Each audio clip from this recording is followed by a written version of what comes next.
Hey guys, in this video, I want to share with you the Crucible concept, how your mind is actually tricking you into self-doubt and what you can do to actually free yourself to do the thing that your heart is being called to do, your soul is being called to do.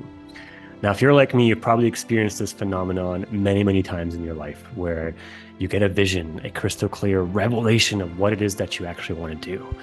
And perhaps you even take steps towards it. But then sooner or later, doubt begins to creep in, deep self-doubt. And I'm not talking about surface level doubt, but the deep stuff where you actually start to convince yourself that you're not ready and this isn't the path forward. And how many times have you started something beautiful in your life? A vocation, a project, something where you're just like, I just know this is it. But then you've slowed down or you kind of just gave it up on it because things got hard, but mostly because of that internal dialogue of like, I'm not ready yet. I'm not ready to start the business. I'm not ready to do the podcast, to help people. Who am I to think I can speak out and share my truth, my vision out with the world? Who am I to think I'll be received? And most people don't understand that some of the greatest greats in the world, including like Martin Luther King, they have doubted themselves to the utmost, to the very, very end before he started sharing themselves. People actually had to beg Martin Luther King to speak. He thought till the very end that nobody would ever want to hear him share his message. I'm just a small-time pastor. Who am I to share? Who am I to speak my truth? This doesn't just happen to you. It happens to everybody. There's something going on inside of the psyche that as you get close to actually speaking your truth, to actualizing your deepest soul mission, there's like this fail-safe mechanism that seems to trip people up. What the Crucible concept is understanding that this thing that Einstein said many, many years ago, you can't solve a problem with the same level of consciousness that created it. It's a beautiful thing, he said. However, most people don't realize that the inverse of this is also true.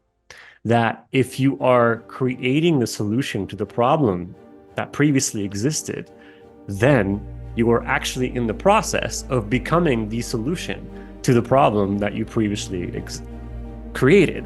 And the thing is, your mind doesn't actually understand that this is happening.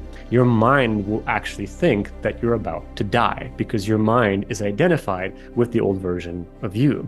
You can't solve a problem with the same level of consciousness that created it. And when a new level of solution comes in, the problem must die. And because the problem is dying and your mind doesn't understand that that's not you, well, it kicks in many fail-safe devices inside of your nervous system, such as shame, fear, everything that will just stop you on your tracks and convince you that this is not the time to do it. You're not ready. You can't do it. You need a certificate. You need to go to school. Any kind of thing to convince you to just shut down the whole process. What's happening is actually you're like an antenna. You're pulling in a solution. You're pulling in a higher vision, and you're here to be the crucible for all the doubt and fear that your body's feeling on the way to embodying that solution. You are in the process of becoming the solution for the problem that existed inside of you, which will also liberate so many other people as you let that thing come through you. And this is especially true if you're being called to speak, to share a message, to come into your power in some way, sharing your gifts, some way, shape, or form, where it involves you actually putting yourself out there and being seen by other people. That fail-safe mode of fear and doubt comes in really strong, just as in the example with Martin Luther King. But you have to understand is that the solution that is coming through you because you've embodied the problem. Because you're a frequency match and you're actually looking for a solution to your own problem. That's why you're receiving the download, the vision, the inspiration, the whatever it is that you're trying to create. If, for example, you want to write a book about self-confidence, let's use this example in its rawest form, and then you start writing a book where you're like, oh my God, I have so much doubt. Who am I to write about self-confidence? No. It's precisely because you have self-doubt that you are qualified to write the book about self-confidence. You finishing it would be the greatest testament that you know what you're talking about, at least to that point, than anyone else. because you've battled that demon every single step of the way. And to put it more correctly, you've transmuted it. You cannot receive the solution to something for yourself and other people if you don't, in some way, shape, or form, embody the problem. It's coming to you because you have to learn the solution. Your next step of overcoming the doubt or overcoming the whatever thing is you actually stepping up to the plate and speaking and sharing and creating that thing, whatever it is that you want to create. Martin Luther King couldn't have been Martin Luther King if he didn't overcome that self-doubt within him. And you can hear it in his voice, that pure conviction, that deep, deep faith, that deep alignment with his heart and soul and God. It's just there in his voice, the fearlessness. He didn't just become that out of the blue. There's a process that he went through.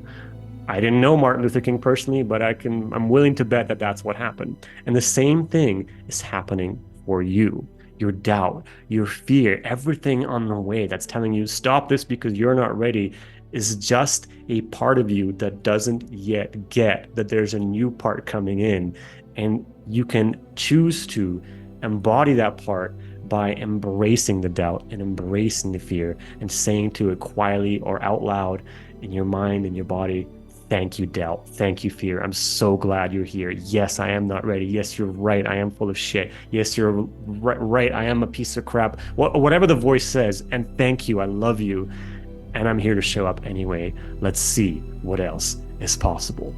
When you step into that alignment, when you step into that deeper knowing, you begin to celebrate your fear. You begin to celebrate your doubt and move into it instead of trying to move away from it. And that's when you become the crucible for your vision. Being the crucible means being the container that burns up the fear, burns up the doubt, and understanding that that is a critical process for you embodying the new self that you're about to become. And that is not optional. It is absolutely mandatory. And when you get this fully into your cells, you begin to see things very differently. And this is the first step to actually overcoming this, so to speak, is by rewiring your brain. See, normal people think, okay, I have this vision, I have this thing I want to create, but there's this fear, there's this doubt, there's this evidence here inside me that says I can't do it. And yeah, there's things you can do, hypnotherapy, NLP, and kind of study self-help and understand, a lot of it has to do with self-image and taking action, right? But until you build that different relationship with that fear and doubt on a somatic body level, it will always kind of nip at your heels. And what I've discovered, especially when it comes to speaking and authentically putting myself out into the world, is that when I embrace this as part of the process, when I say, this is here to liberate me, this is here to free me, this is good that this is coming up, this is an indicator that I'm on the right track, everything began to shift. So these days, when I feel fear, when I feel great doubt, it's like another pocket of fear, of shame, of doubt for me to transmute. Thank you for being here, my body. Let's move into this anyway. Do that and see what happens. The second thing to understand in this process, when you start to wrap your mind around this and your heart around this, is that again, there's two parts of you. There's that part that is the old you, the problem consciousness, and there's this new solution coming in, this new consciousness coming in. And the old part has a lot of evidence stacked up. The new part, especially if it's a really far out vision that you're really considering, has very little evidence. It's pure faith, pure trust, pure just like nebulous vision. Now, the good thing is it wouldn't have come to you if a part of you wasn't open at least a tiny little bit, like a little door frame crack of like pure light streaming in. Some part of you opened up. That's why you could receive that and feel it and sense it. Some part of you says, okay, you know what? I'm ready for something new. Something else is possible for me. But another part is not. And that part is the old part that's afraid to die. And it's got a lot of reasons. Like if you want to become a triathlon athlete and you're out of shape and you've never been in shape, that's a far stretch. So your mind's going to come up with a million reasons as to why that is not possible. And if we gauge on evidence alone, it is 100% right. But if we look at the crucible concept, we go, okay, thank you, evidence. amazing. And I'm going to lean into this new possibility. Now, that new possibility doesn't have evidence. It doesn't actually need evidence because it's just the truth. And you can feel it in your body. It's the truth of who you are. It's limitless, it's free, it's infinite, it's endless possibility.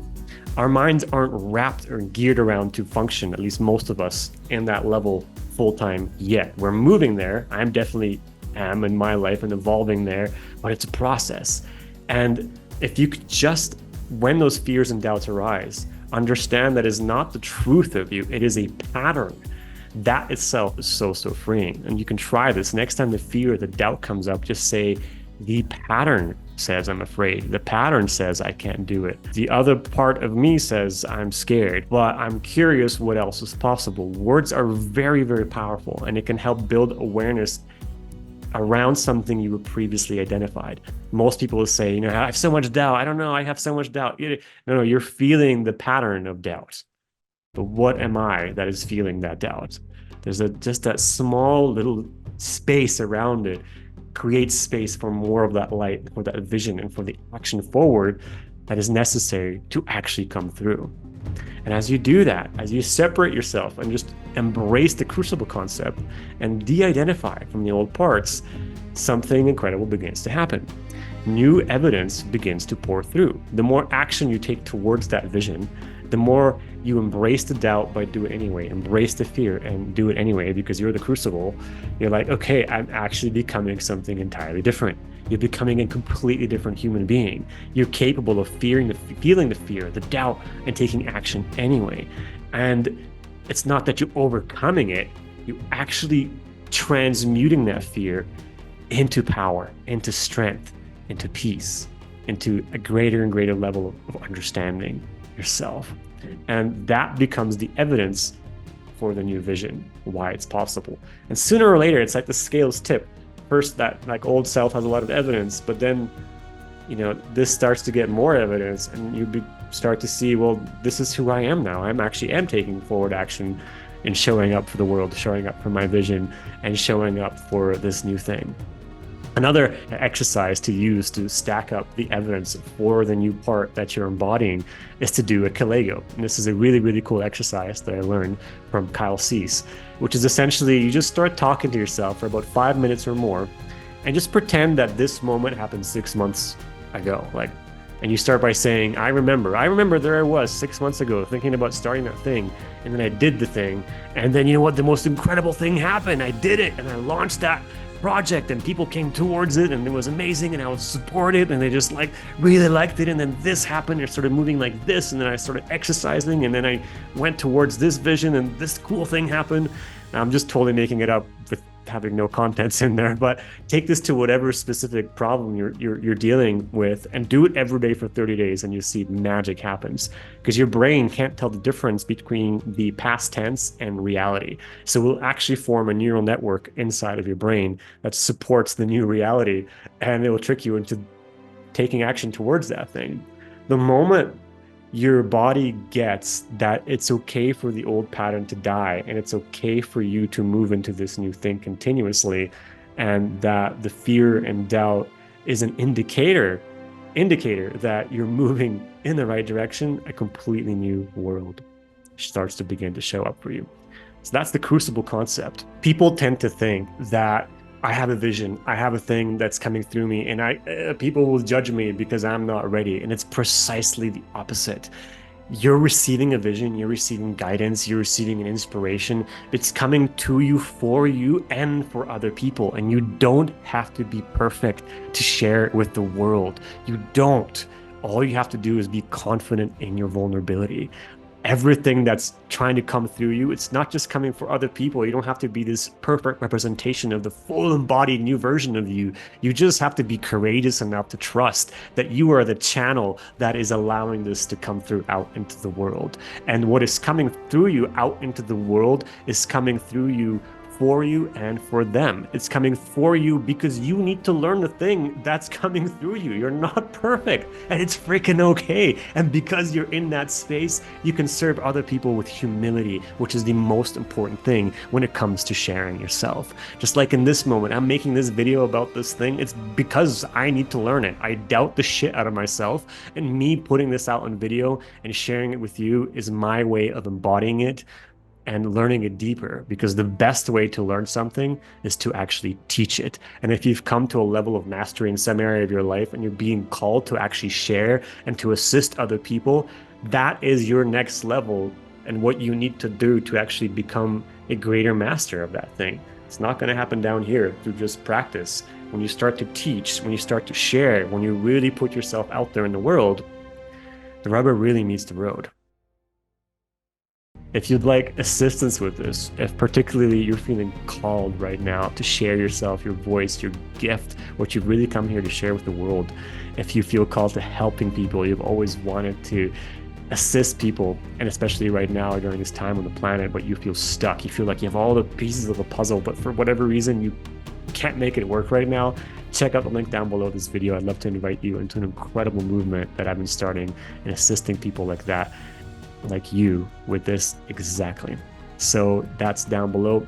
Thank you so much for watching, and I'll see you in the next video.